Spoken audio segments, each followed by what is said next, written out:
By the end of his life, Martin I could no longer hide that his body was completely out of control.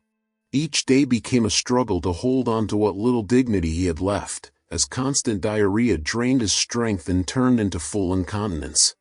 Servants were forced to clean up traces of feces directly from the floor, trying to do it quickly so the court wouldn't notice. Yet even in that condition, the king continued to sit in council meetings and receive ambassadors as if nothing was happening. Everyone could see that his body was at its limit, but no one could imagine how this story would end. Martin I became King of Aragon in 1396 when he was already in his 40s, and by the time he reached his 60s in the early 1400s, his body was showing clear signs of deterioration that made it increasingly difficult for him to fulfill his royal duties. He was not a young man when he took the throne, and the decades of ruling had taken their toll on his physical health in ways that were becoming impossible to hide from the court and government officials who surrounded him. Martin suffered from chronic fatigue that left him exhausted even after a full night's rest, shortness of breath that made climbing stairs or walking long distances a struggle, and a persistent tremor in his hands that made writing difficult and holding objects unreliable.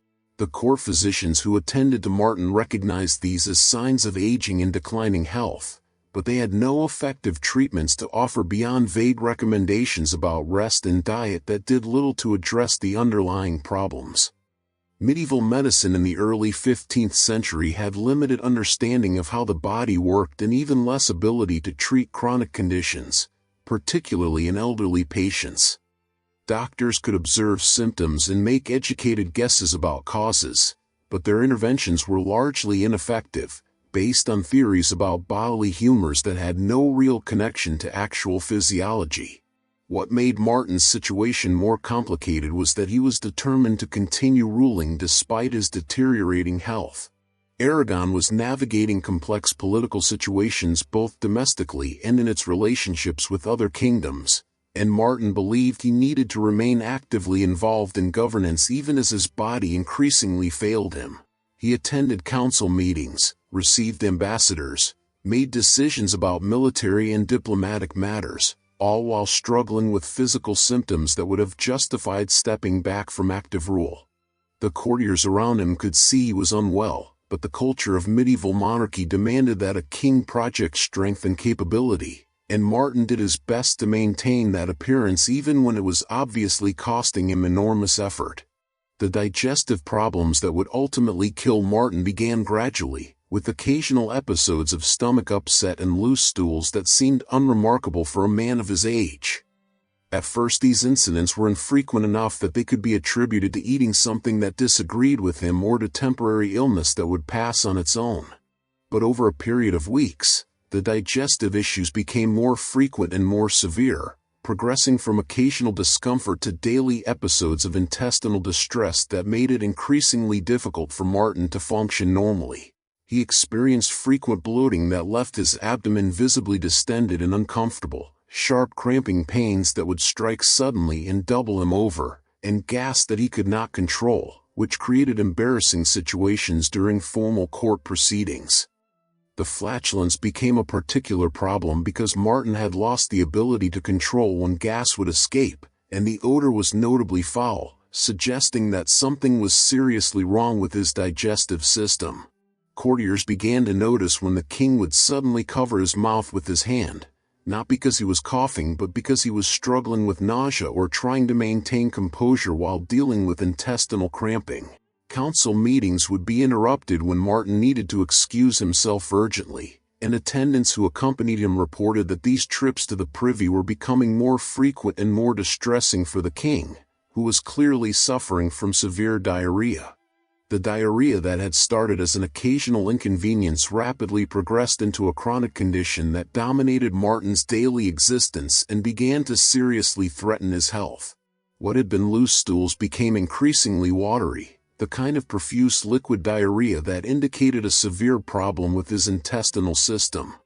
Martin found himself needing to evacuate his bowels multiple times each hour, and the urgency was such that he often couldn't make it to a chamber pot or privy in time, resulting in humiliating accidents where he would soil himself in front of servants or even during meetings with officials. The volume of fluid he was losing through these constant episodes of diarrhea was substantial and dangerous. Each episode resulted in the expulsion of large amounts of watery stool, and with the frequency of these occurrences, Martin was losing more fluid than he could possibly replace through drinking.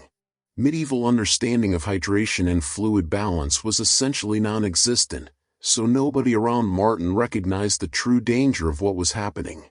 They saw that he was suffering from severe diarrhea and that he was becoming weaker, but they didn't understand that the fluid loss itself was killing him through progressive dehydration.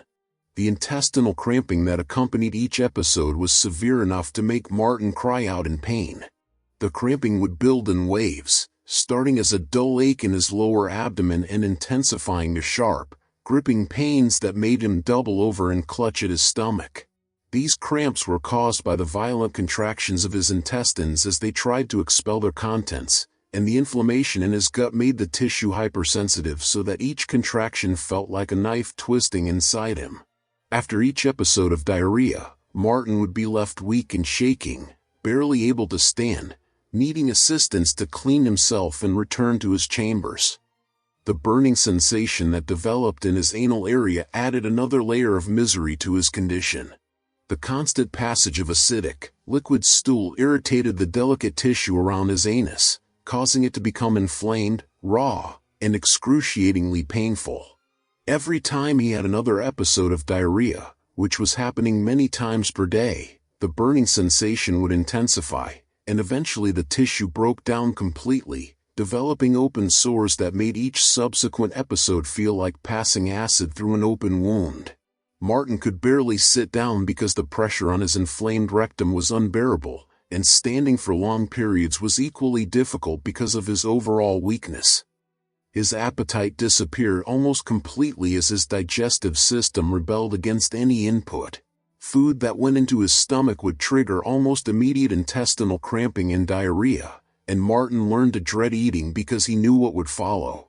He tried subsisting on broths and small amounts of bread, hoping that bland simple foods would be easier on his system, but even these caused problems, and his food intake dropped to almost nothing. This meant he was getting virtually no nutrition even as his body was desperately depleted from the constant fluid loss, creating a downward spiral where weakness made it harder to eat, and lack of food made the weakness worse.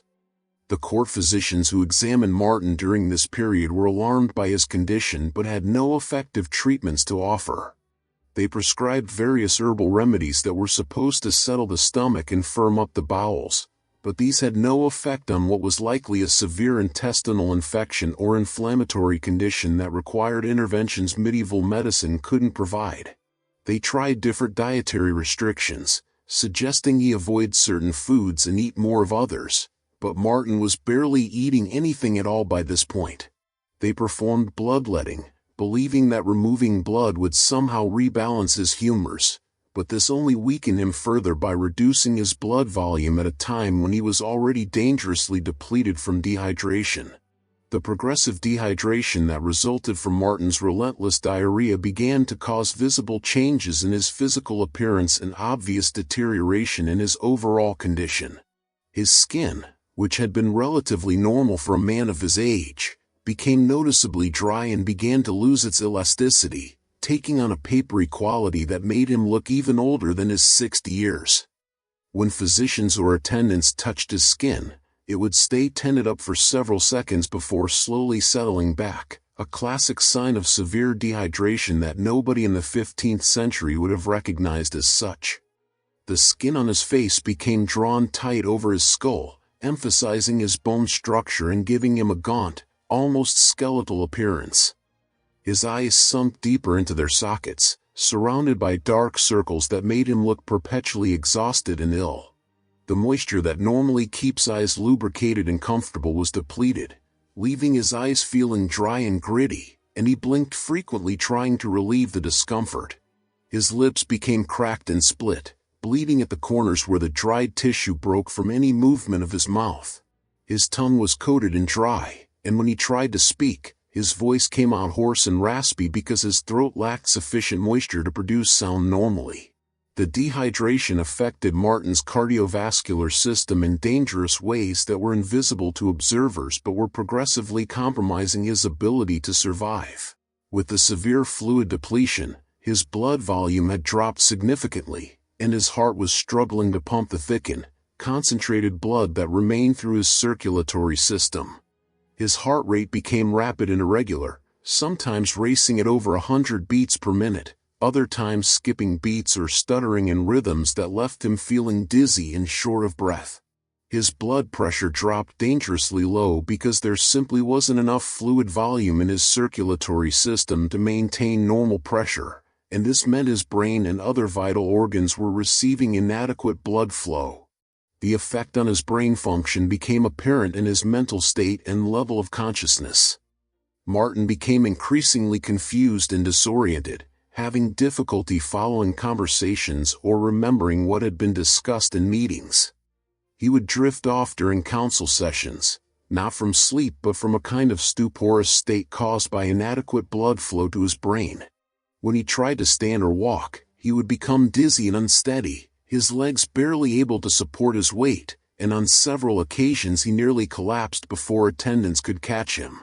The weakness was so profound that even sitting upright in a chair became difficult, and he would slump forward or to the side, lacking the strength to maintain proper posture.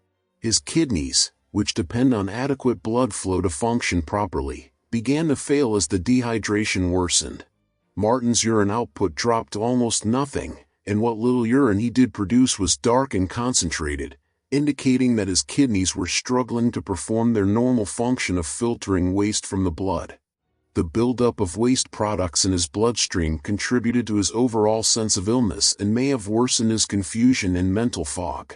The few times he did manage to urinate, the sensation was painful because the concentrated urine irritated his urinary tract, adding yet another source of discomfort to his already overwhelming physical distress. His muscles began to cramp painfully, particularly in his legs and feet, as the electrolyte imbalances caused by his dehydration disrupted normal nerve and muscle function. These cramps would strike suddenly, causing his muscles to contract violently and hold in spasm for minutes at a time while Martin cried out in pain and rubbed at the affected area trying to get the muscle to release. The cramping added to his general weakness and made it even more difficult for him to move around, leaving him essentially bedridden for much of the time as his body continued its rapid deterioration. By what would turn out to be the last day of his life, Martin was in a state of severe physical crisis that should have been obvious to everyone around him as potentially fatal, though nobody in 1410 had the medical knowledge to recognize just how close to death he actually was. He had spent the early hours of that day experiencing multiple severe episodes of diarrhea, each one leaving him weaker and more depleted than the last. The watery stools were coming almost continuously now, barely giving him time to clean himself from one episode before the next one began, and the burning pain in his rectum was so intense that he was moaning constantly between episodes. His attendants helped him back to his private chambers after a particularly difficult morning where he had been unable to leave the privy for several hours. They practically carried him because his legs could barely support him, and once they got him to his bed he collapsed onto it, too exhausted to even adjust his position to something more comfortable. His breathing was rapid and shallow, his heart racing erratically in his chest, and his skin felt hot and dry to the touch despite the fact that he was shivering. He was so weak that he could barely lift his head or move his arms, lying still except for the periodic shudders that ran through his body. The dehydration had reached a critical point where his body was shutting down. His blood pressure was dangerously low, his heart was struggling to pump what little blood volume remained, his brain was receiving inadequate oxygen, and his kidneys had essentially stopped functioning. Any additional stress to his system at this point could trigger complete cardiovascular collapse, but nobody present understood how precarious his situation was. To the courtiers and servants attending him, Martin simply looked very ill and weak, which was concerning but not necessarily immediately life-threatening given that he had been declining for weeks. Martin asked for water in a voice so hoarse it was barely audible, and when attendants brought him a cup, he could only manage a few small sips before turning away. His body was so depleted that even drinking was difficult, requiring effort he didn't have, and his digestive system was so disrupted that the water he did manage to swallow didn't stay down or get absorbed properly. He lay still, eyes half closed, occasionally making small sounds of discomfort but mostly just existing in a state of profound exhaustion and suffering. One of his close attendants, a nobleman who had served Martin for many years and was distressed to see his king in such terrible condition, tried to provide some comfort or distraction. He sat beside the bed and attempted to engage Martin in light conversation, talking about various matters at court, trying to get any kind of response that would indicate the king was still mentally present and aware. Martin made occasional small sounds to indicate he was listening, though he didn't have the strength to actually respond with words. The attendant, perhaps trying too hard to lighten the mood or simply not recognizing how serious the situation was, decided to tell a joke. Historical records don't preserve the content of this joke, and it was probably not particularly funny under any circumstances, but in his effort to cheer the dying king, the courtier delivered what he apparently thought was an amusing anecdote. And remarkably, despite his terrible condition, Martin responded. His face moved slightly in what might have been an attempt at a smile, and then he made a sound, a brief quiet laugh that lasted only a few seconds. That short laugh, barely more than a chuckle, was the last sound Martin I of Aragon would ever make.